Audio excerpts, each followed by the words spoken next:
السلام علیکم ورحمۃ اللہ وبرکاتہ۔ محترم ناظرین کرام، آج ہم آپ حضرات کی خدمت میں فتنے کے دور کی علامت کے بارے میں کچھ بات عرض کرنے جا رہے ہیں۔ محترم ناظرین کرام، روایت میں آتا ہے جب یہ آیات نازل ہوئی، اے ایمان والو، اپنی ذات کی خبر لو، اپنے آپ کو درست کرنے کی فکر کرو۔ اگر تم ہدایت پر آ گئے تو پھر جو لوگ گمراہی کی طرف جا رہے ہیں ان کی گمراہی تم کو کوئی نقصان نہیں پہنچا پائے گی۔ اگر تم نے اپنی اصلاح کی فکر کر لی تو صحابہ کرام رضوان اللہ تعالی علیہم اجمعین نے سوال کیا کہ یا رسول اللہ، یہ آیت تو بتا رہی ہے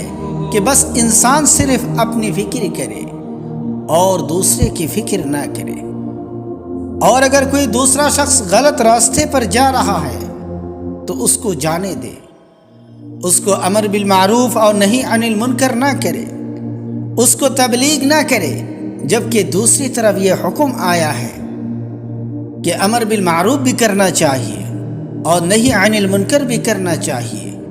اور دوسروں کو نیکی کی دعوت و تبلیغ بھی کرنی چاہیے، تو ان دونوں میں کس طرح تطبیق دی جائے؟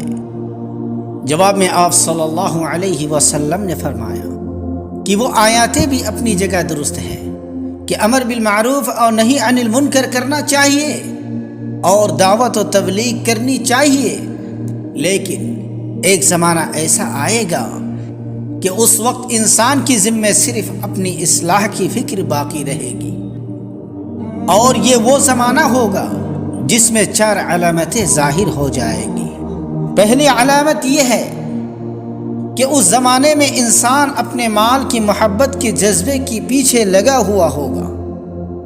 اور اپنے جذبہ بخل کی اطاعت کر رہا ہو، مال طلبی میں لگا ہوا ہو، صبح سے لے کر شام تک بس ذہن میں ایک دھون سوار ہو کہ جس طرح بھی ہو پیسے زیادہ آ جائے، دولت زیادہ ہو جائے، میری دنیا درست ہو جائے، اور ہر کام مال و دولت کی محبت میں کر رہا ہو۔ فتنے کی دور کی دوسری علامت یہ ہے کہ لوگ ہر وقت خواہشات نفس کی پیروی میں لگے ہوئے ہو، جس طرح انسان کی خواہش اس کو لے جا رہی ہو وہ جا رہا ہو،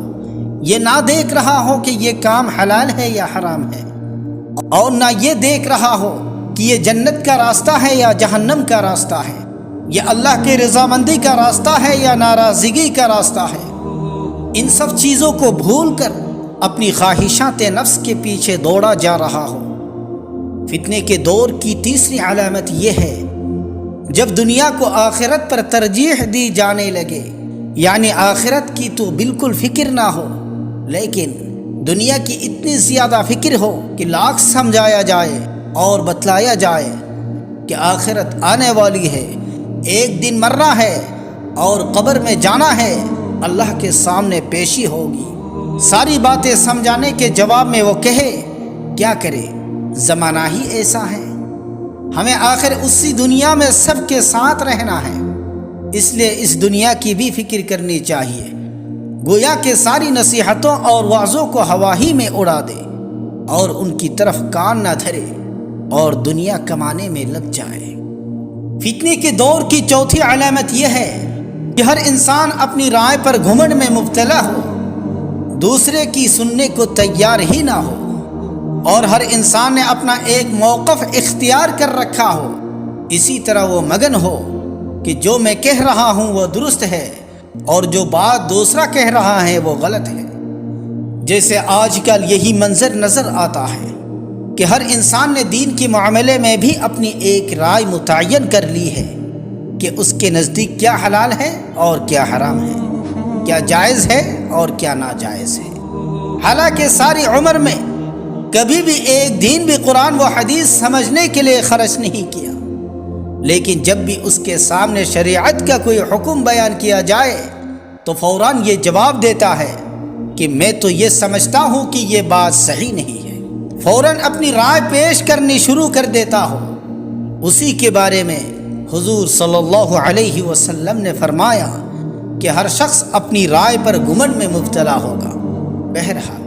جس زمانے میں یہ 4 علامتیں ظاہر ہو جائے، یعنی جب مال کی محبت کی اطاعت ہونے لگے، لوگ خواہشات نفس کے پیچھے پڑ جائے، دنیا کو آخرت پر ترجیح دی جا رہی ہو، اور ہر شخص اپنی رائے پر گمنڈ میں مبتلا ہو، اس وقت اپنی ذات کو بچانے کی فکر کرو اور عام لوگوں کی فکر چھوڑ دو کہ عام لوگ کہاں جا رہے ہیں، اس لیے کہ وہ ایک فتنہ ہے۔ اگر عام لوگوں کے لیے باہر نکلو گے تو وہ عام لوگ تمہیں پکڑ لیں گے اور تمہیں بھی فتنے میں مبتلا کر دیں گے۔ اس لیے اپنی ذات کی فکر کرو اور اپنے آپ کو اصلاح کے راستے پر لانے کی کوشش کرو۔ گھر سے باہر نہ نکلو، گھر کے دروازے بند کر لو، گھر کی ٹاٹ بن جاؤ، اور تماشا دیکھنے کے لیے بھی گھر سے باہر مت جھانکو۔ فتنے کے زمانے میں حضور صلی اللہ علیہ وسلم کی یہی تعلیم ہے۔ اللہ پاک تمام امت مسلمہ کو ہر قسم کی فتنوں سے حفاظت فرمائے، آمین۔